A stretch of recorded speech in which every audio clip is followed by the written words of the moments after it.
Okay, so what we're looking at is 4 Platyceps florulentus, formerly Coluba florulentus, from Egypt, known in vernacular as flowers, whip snakes, or Jeffrey's racers.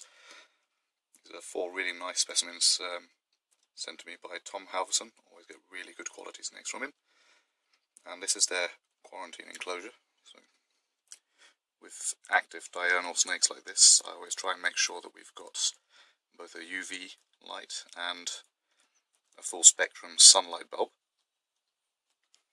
With this particular species, it isn't strictly necessary, as they are actually very hardy, but I find that it does make them more interesting to view as well. And this one's getting kind of inquisitive. No, get back in your box.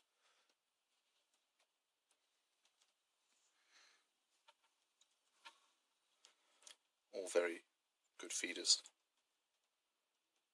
As I said, I'm always sent brilliant snakes by Tom.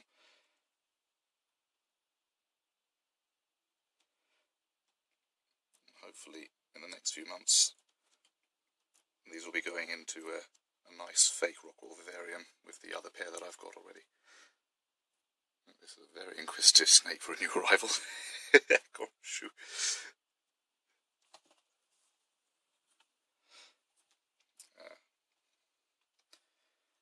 I do love whip snakes of all kinds, just because they are very active, very easy to watch, very, very curious. They don't spend their time hiding or just sitting still, curled up. They do make full use of their terrarium, so it's great to see them when you've got a rock wall or some other kind of background for them to climb all over.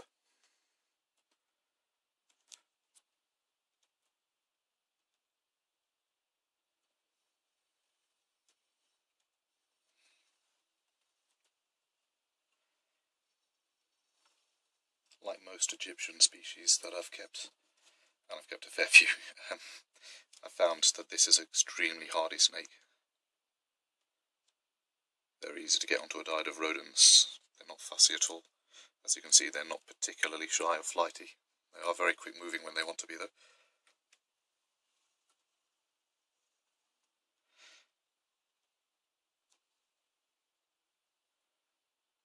Now, unlike some other whip snakes, for example, Hierophis, western whip snakes, or Hemerois horseshoe whip snakes, I find that most Platyceps aren't actually aggressive towards one another. Normally I wouldn't keep snakes quarantining together like this, but as they've come so healthy, I decided to just put them all get into the box.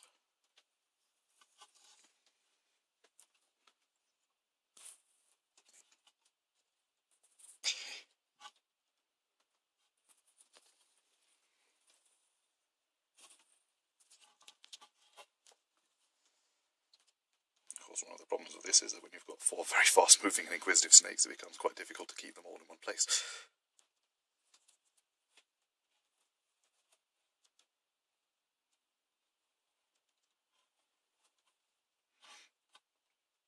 I do find that having such good lighting does make them a lot more alert and active.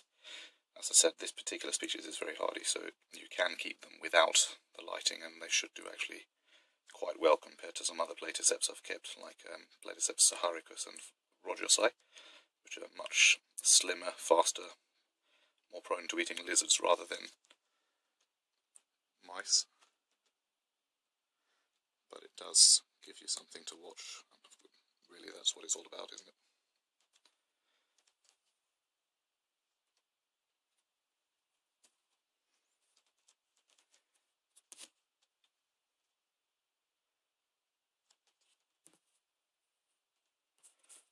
I do find that using this video phone, the snakes don't actually seem to become as nervous for some reason.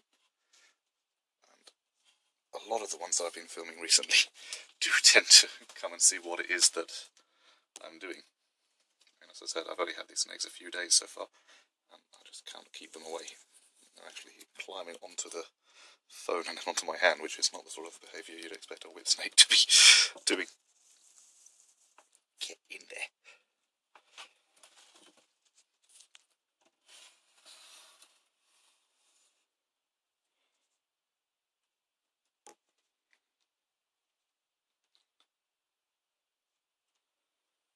just great fun to watch, and you can lose yourself for hours just watching these explore and move around.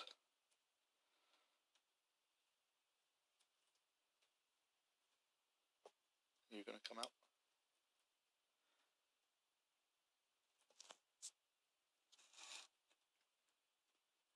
There you are.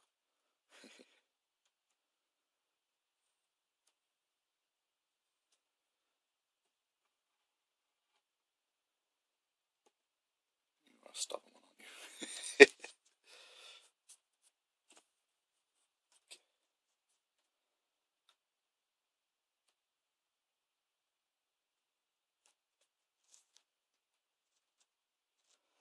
Some people might say that these snakes are fairly dull. Admittedly, they're not the most brightly coloured whip snakes in the world, but they more than make up for this, just with the fact that you can watch them doing stuff.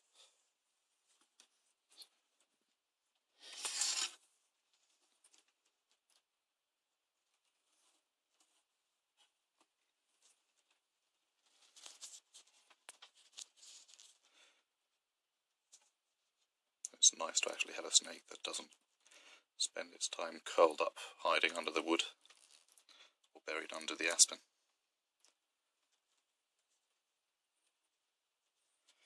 Here he comes again.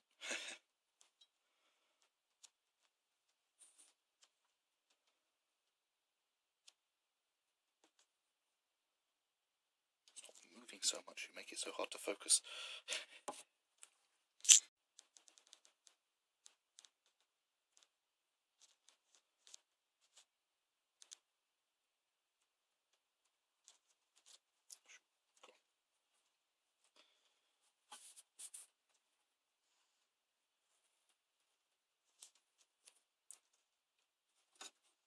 Get off my phone.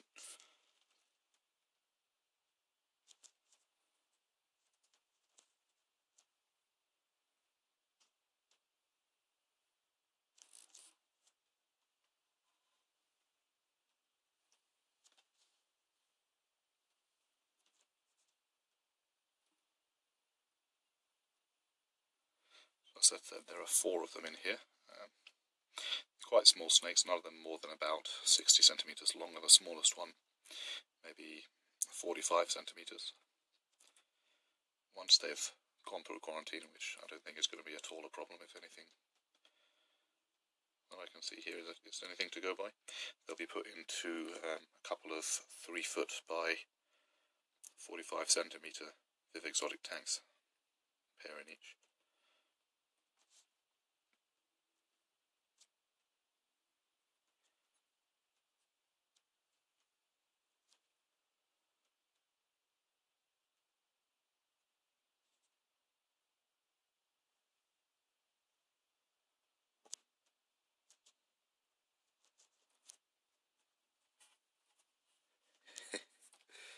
He really wants to get past.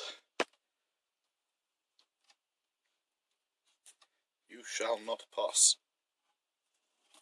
Okay, maybe you'll pass. Oh, goodness sake. He passed.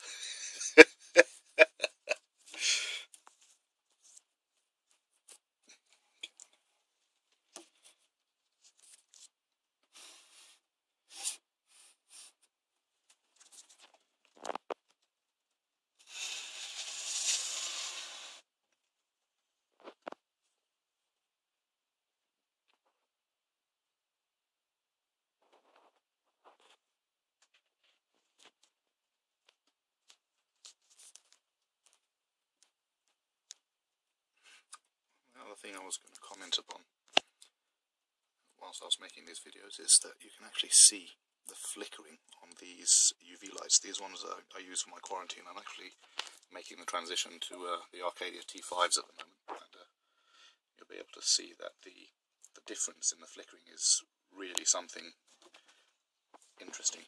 The T5s, you get no flickering whatsoever, much brighter quality of light. I've not been using them for long enough to make an opinion as to whether or not they're better than the lights I currently use, which are the Argon Life Glow 2 and the Reptiglow 10. I've got 2 making an approach now.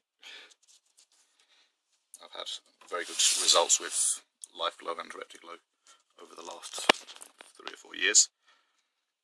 But from what I've seen so far, these T5s actually are as good as the hype will suggest, so I'll be looking forward to comparing the two brands as time goes on.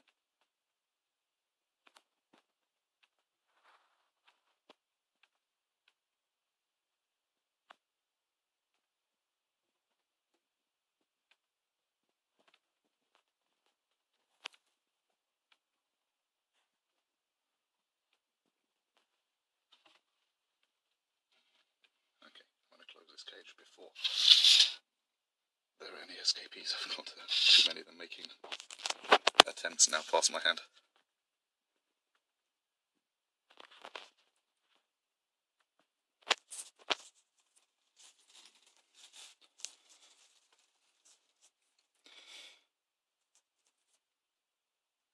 And these guys are really good. Very often wild-caught whip snakes of various genera that I've had, they have been quite flighty and shy. They do tend to run away a lot. These guys, as you can see, they're extremely curious. It's obvious they've been looked after well. Don't see any problems with quarantine.